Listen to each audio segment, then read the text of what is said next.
زن از چه چیز مرد خوشش می آید؟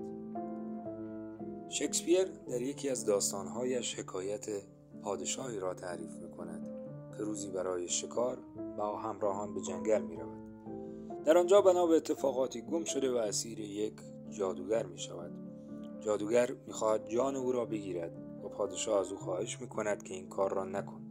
اگر مرا رها کنی هرچه بخواهی به تو می دهم. در ادامه بین پادشاه و جادوگر این قبیل حرفها شکل می گیرد که در نهایت جادوگر می گوید اگر یک سوال مرا پاسخ دهی تو را رها می کنم و می گذارم زنده بمانی. پادشاه می گوید بپرس. جادوگر: زن از چه چیز مرد خوشش می آید؟ راستی شما هم به این سوال فکر کنید. به پادشاه فرصت می دهد که برود با پاسخ را پیدا کند. او هم به قصد می رود تمام درباریان و وزرا را جمع کرده و سوال را مطرح می کند. آنان شروع به تحقیق می کنند و تا موعد مقرر تحقیقات فراوانی در پاسخ به سوال گردآوری می شود، به گونه ای که پاسخ را که چندین دفتر شده بود را بار یک اسب می کنند و پادشاه به جنگل نزد جادوگر می برد. جادوگر می پرسد اینها چیست؟ پادشاه پاسخ می دهد جواب سوالت. جادوگر می گوید جوابش یک کلمه است: قدرت. زن از قدرت مرد خوشش می آید.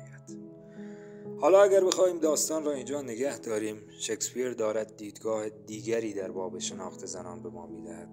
مفهوم قدرت از منظر شکسپیر که در محتوای نمایشنامه‌هایش در حوزه‌های مختلف دولت، خانواده و جنگ با آن می‌پردازد بسیار درست است.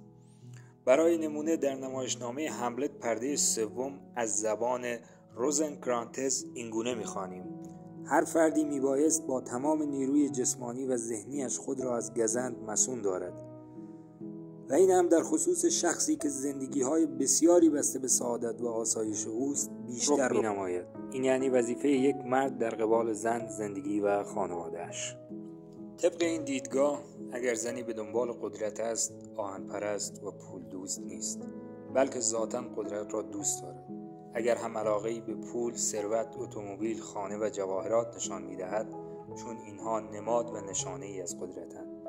البته اینها نمادند، قدرت اصلی در درون انسان هاست. چه بسا در زندگی افرادی این قبیل نمادها نباشد اما بسیار قوی باشند.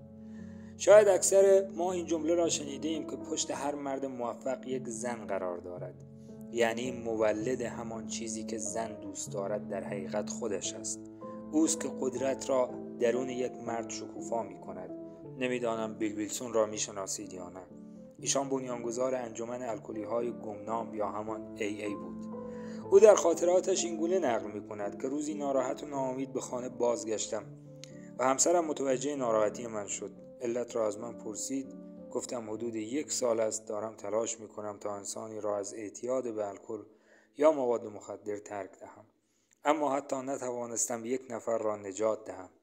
همسرم گفت اصلا اینطور نیست، تو موفق شده ای و یکی را نجات داده ای، پس به بقیه هم می توانی کمک کنی. گفتم کی؟ گفت خودت را، چرا که خودش به الکل اعتیاد داشت. شاید تاثیر همین کلام تا جایی پیش رفت که راه و روش بیل به 155 کشور دنیا برود و به داد خیلی ها برسد.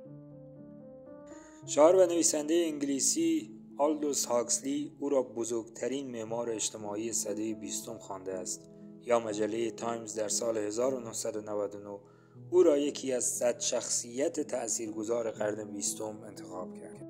مطمئناً شما هم داستان‌های اینچنینی را شنیده و دیده اید که اعجاز و قدرت یک ملکه میتواند چقدر باشد و واقعاً هم ملکه زمانی وارد می شود که توانی برای پادشاه نمانده. یادمان باشد که هیچ امپراتوری راحت به دست نیامده و در مسیر هر فردی شکست‌ها و زمین خوردن‌های بسیاری وجود داشته. پس باید در مشکلات پشتیبان هم باشیم و به زندگی کسی نگاه نکنیم، غبطه نخوریم و اقلیم خودمان را آباد کنیم. در آخر از داستان شکسپیر اینگونه میتوان برداشت کرد که قدرت دوستی زن به معنای علاقه او به پول و دنیا پرستی او نیست.